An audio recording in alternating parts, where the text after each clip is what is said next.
Hi, my name is Ilan Srulovicz. I'm the CEO and founder of Egard watches, and I'm very, very excited to be able to speak here today. I wish I could be there in person. Unfortunately, some health issues prevented me from flying, but I'm able to do this via recording. And what I'd like to share is an entire process that kind of led me up to making a counter to the Gillette ad called What is a Man? And why I decided to do it through my company, and my own experience of learning about these issues and the importance of companies to start putting out positive messages like these instead of what we see as a common trend nowadays. So I'm just trying to fight the narrative. I think the best way to get started is to show you the first video I made, talk a little bit about the response and the motivation behind it, and we'll go from there. So I'll play that right now.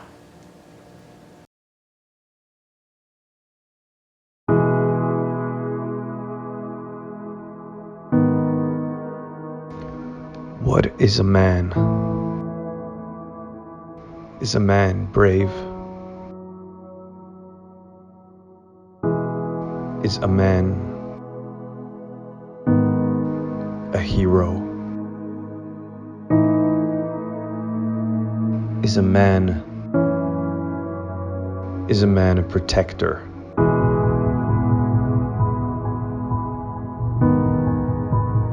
Is a man vulnerable?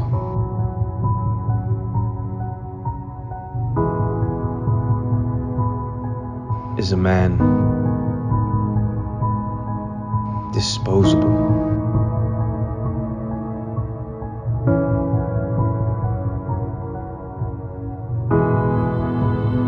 Is a man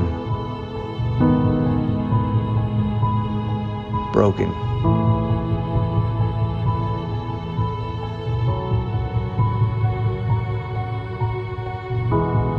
Is a man trying?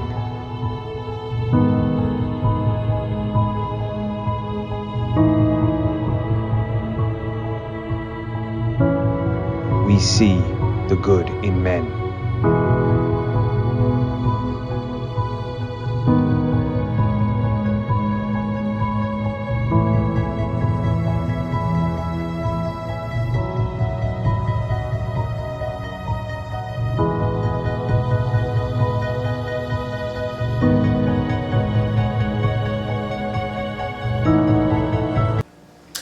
So interestingly enough, I made that video myself after watching the Gillette ad, only because my company was very, very scared. Everyone who worked in my company was very, very scared about putting out a positive message like that, which speaks volumes about the state of affairs. And that's really what I want to touch upon.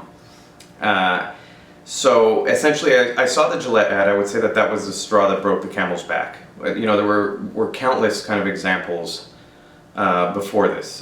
You know, the lack of due process in certain public cases and kind of the mob mentality behind judging so quickly. Campaigns that go back far, as far as Ban Bossy. I don't know if anyone remembers this, but Facebook had, the COO of Facebook had done a campaign called Ban Bossy because the word bossy was so damaging apparently. That they had to ban the word. And these kind of campaigns just kept coming up and coming up. And luckily I was in a relationship with a very strong-minded girl. I'm in a relationship with a very strong-minded girl, and she kind of opened my eyes to these things more than myself catching it, because I was just oblivious going about my day, and she said, you know, this doesn't make sense. This kind of really paints men in a bad light, and that's not how most men are. And this kept repeatedly coming up and really, really victimizing women. So there was this dual kind of aspect that I started realizing, we both started realizing at the same time, where there was this trend of identity politics. You see it across the board for other things, but you know, with men and women specifically at this time, where women are oppressed, men are oppressors, and we're going to go based on that narrative, and anything that supports that narrative in any way is what we're going to show, and we're not going to look at the causation behind it or why it's happening. And this wasn't coming just from commercials, it was coming from the media, it was coming from my friends. I started hearing it, it was coming up on social media. But one of the foundational places you started seeing it was from these big corporations, and that these are the messages that we all need to hear. And I felt like it was detrimental, not just to men, but to women as well. A lot of girls I know started seeing themselves as perpetual victims, and I would try and talk to them. One of my friends one day had come to me and said, I can't eat ice cream in public anymore because I'm going to be sexualized and all stuff. And I said, listen, if you're scared, because she said she's scared to eat ice cream in public, that actually bothered me, because you care about someone, you don't want to, they're buying into this narrative that it's too dangerous for a woman to eat ice cream in public. And so I tried to explain to her, listen, if you feel that way, you need to talk to someone, because that's not a healthy place to be at. And I don't know how to get you out of that place, but if you're genuinely that scared to eat ice cream in public, then you need to talk to someone who can help you with that. And so she got very defensive, and this kind of repeatedly kept happening. Leading up, then, the whole thing with no due process, and I started researching cases, researching statistics, and it's like, bam, all of a sudden you're hit with all this information. At the same time, I'm also managing a company. And so I'm thinking, what's my responsibility as a company owner to put out messages that counter these things? And I kind of always resisted just because there's this fear. And you don't want to put out something and then have your company, this thing you work so hard for, fall apart just because you shared an opinion, which seems to be the common trend nowadays. And, again, the media really pushes this kind of mentality that people who disagree with this common narrative have to be punished, have to be labeled, and that it's okay to do anything to destroy them. And so there is definitely a lot of fear behind doing something like that, countering these messages. But then I saw the Gillette ad, and I had this need to kind of counter it. And so what I did is I decided to say, how can I counter this in a way that is positive? How can I counter this in a way that doesn't kind of say, oh, well, you're wrong, all this is wrong, we shouldn't talk about this, but instead say, look at how can we inspire people? How can we inspire men? How can we show that masculinity is a great thing? And how can we show all the positive things men do in society that should be embraced, that are being forgotten? And so that's why I made that video. At the time I made the video, every single person was so scared. Not because, and this is the interesting thing, so most people agree with the content in the video and the need for the video who worked with me. What was interesting is that they didn't want to do it out of fear. And so that's the driving theme behind everything here, is that I feel so many people have become scared to vocalize their opinion, and scared to put out content, and scared to express how they feel at this time if they're on this side of the equation. And that's a terrible thing. And so I stayed up all night, I made the video myself, and I said, you know what, I'm just going to put it out, and I was going to put it out under my own name, anonymously or under myself, instead of through my company. Because we have these endorsement deals and we have these contracts, and it's just not a smart move necessarily. But I said, you know what, it's not going to have value for other companies unless I put it out through my company, unless my company is behind it, because then it's saying it's okay for companies to put out these messages. So that's the whole reason I did the video. What's most important is the response to the video, because I think that's what the thing that really kind of shines a light on all of this is. So the response to the video was overwhelmingly positive.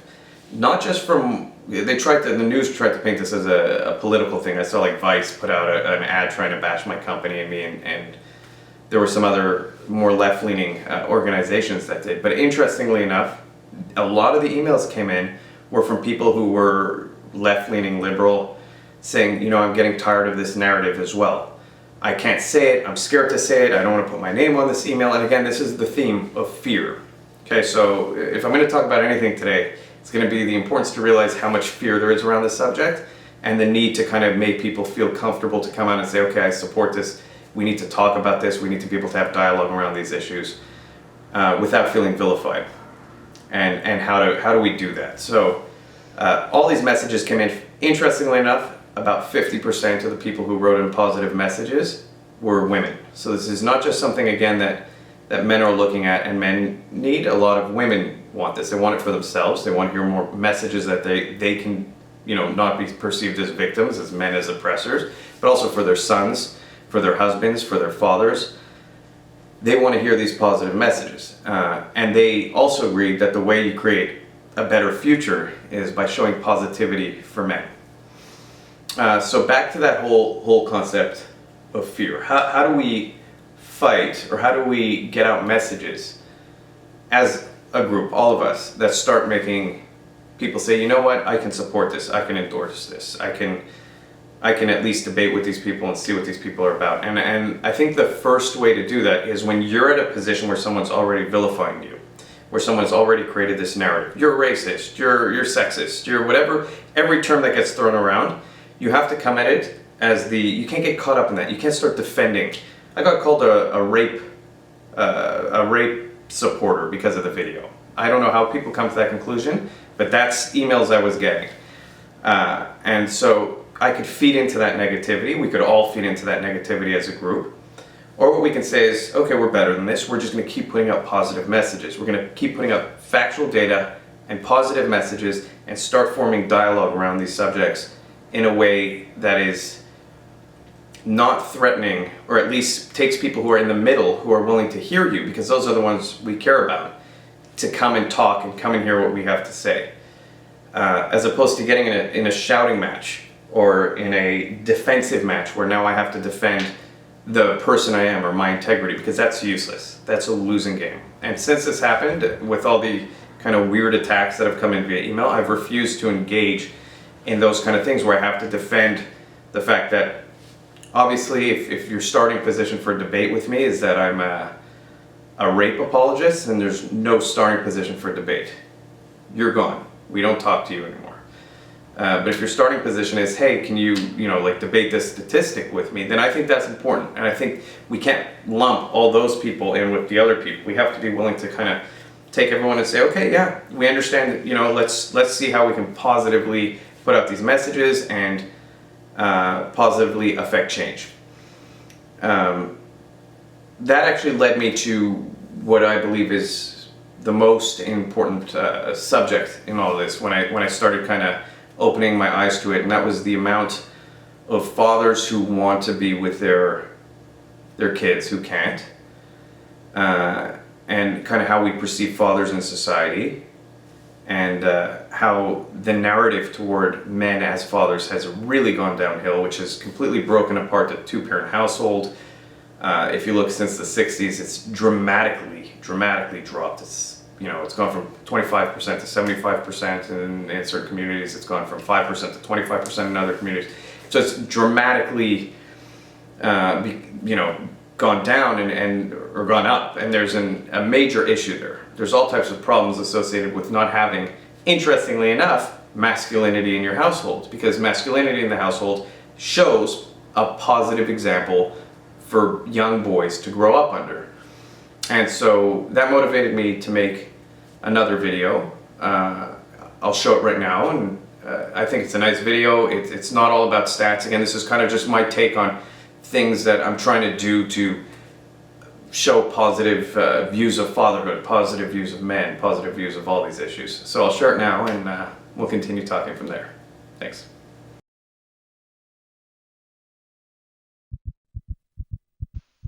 I was scared before I met you.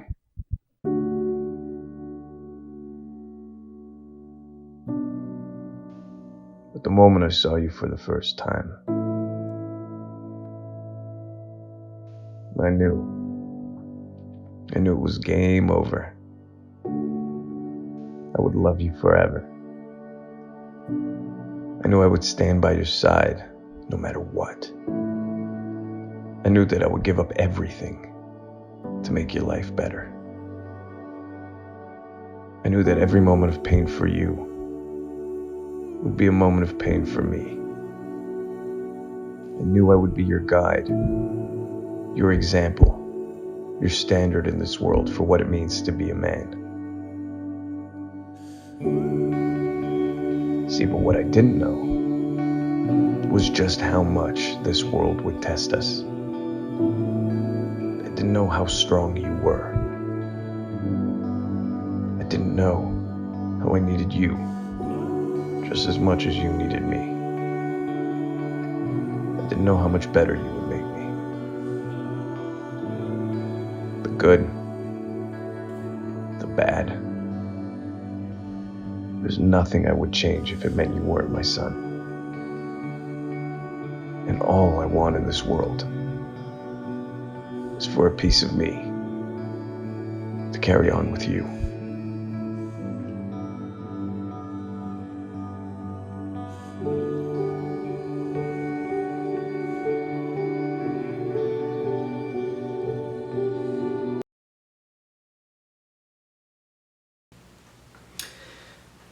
So I had made that video for a couple of reasons. One, obviously, just to highlight and show kind of a beautiful message of the bond between a father and a son.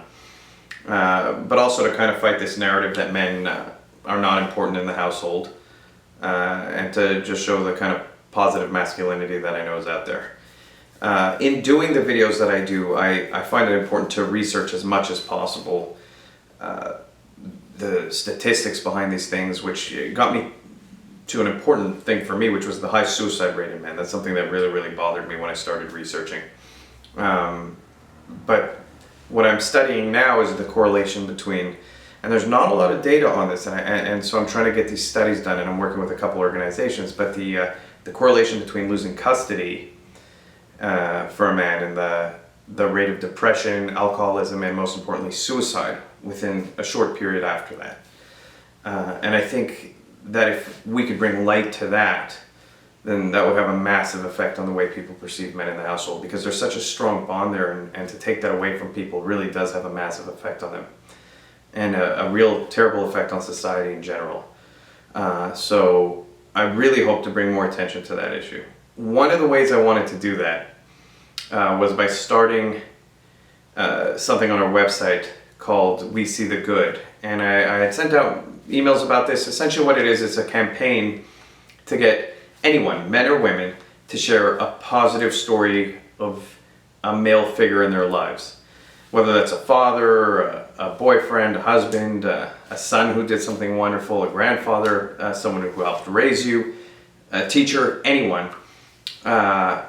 We just wanted to get as much videos as possible. We wanted people to upload them to YouTube. This is still going on. You just have to go to YouTube, make a video, just share your story, put We See the Good, Egard, and just email us the link, and we're going to blast it out. We're going to share it on our website, and we're even going to do giveaways around this.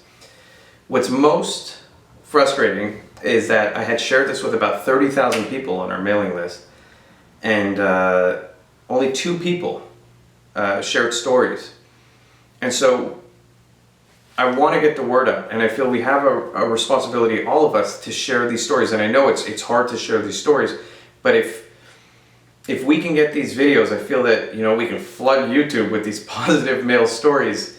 We could share them on our website. I'm willing to blast this out, and I'm willing to give away watches and do whatever it takes to get these stories shared. But I feel like that's such an important thing, because we're so resistant to sharing, and that's these positive things, and that's how we're going to affect change on 2 levels. One, if all these stories come out, and if we start doing all this positive kind of messaging, it'll show everyone here in a more positive light, and it'll show that we're fighting for something. It's very hard to fight against that, you know what I mean, something so good. So the more we do that, I think the more people won't be able to just kind of paint everyone as a villain. But I'm also trying to get other companies, because I think this is the way to really affect change. I'm trying to get other companies to feel comfortable in putting out these positive messages, and to kind of go back to this kind of advertising, because that's one of the ways that you really influence people, is through advertising. So as a business owner, and I'm sure there's many of us here, I feel like that's part of our responsibility to take that risk. You know, Gillette just reported that they lost $8 billion this year. So their advertising is not working. Let's show them that this kind of advertising does work. You know, I support these messages when I see them for other companies. I'll go out and I'll buy that product, because the more companies see that these kind of messages have a positive effect on customers, they're going to realize that the vocal minority, which everyone is trying to appeal to and trying to appease, is unappeasable, and that the silent majority is where so many of us lie, and so many of us customers are. And we have to appeal to their bottom dollar. I mean, it's just the way that we're going to affect change. And so I think it's important to, anytime we see these messages, to go out and support those companies. I think it's important to, if what I'm trying to do with the We See the Good, I think it's important to support those kind of campaigns. You know, if you can do anything for my company, it would be to share a positive story, so I can get these messages out there. And we do have a big mailing list, and we will push it. So please share those stories with us. We want to hear them. We want to share them. You know, I can't give anyone any more statistics. I mean, you guys know this all so much better than me. And I'm still learning and I'm still doing my best. But I just want to continue putting out these positive messages and sharing your positive messages and doing whatever I can to show other companies that this is what needs to be done and this is the way to have a positive effect on society. And I'm going to keep doing it. So thank you all. The support my company got, incredible. I appreciate it. And yeah, please share your stories. You can go to our website, egardwatches.com, and just scroll down. You'll see it there. There's a link. And just upload it to YouTube. We'll find it. Email us however you want. We'll get your story out there. Thank you.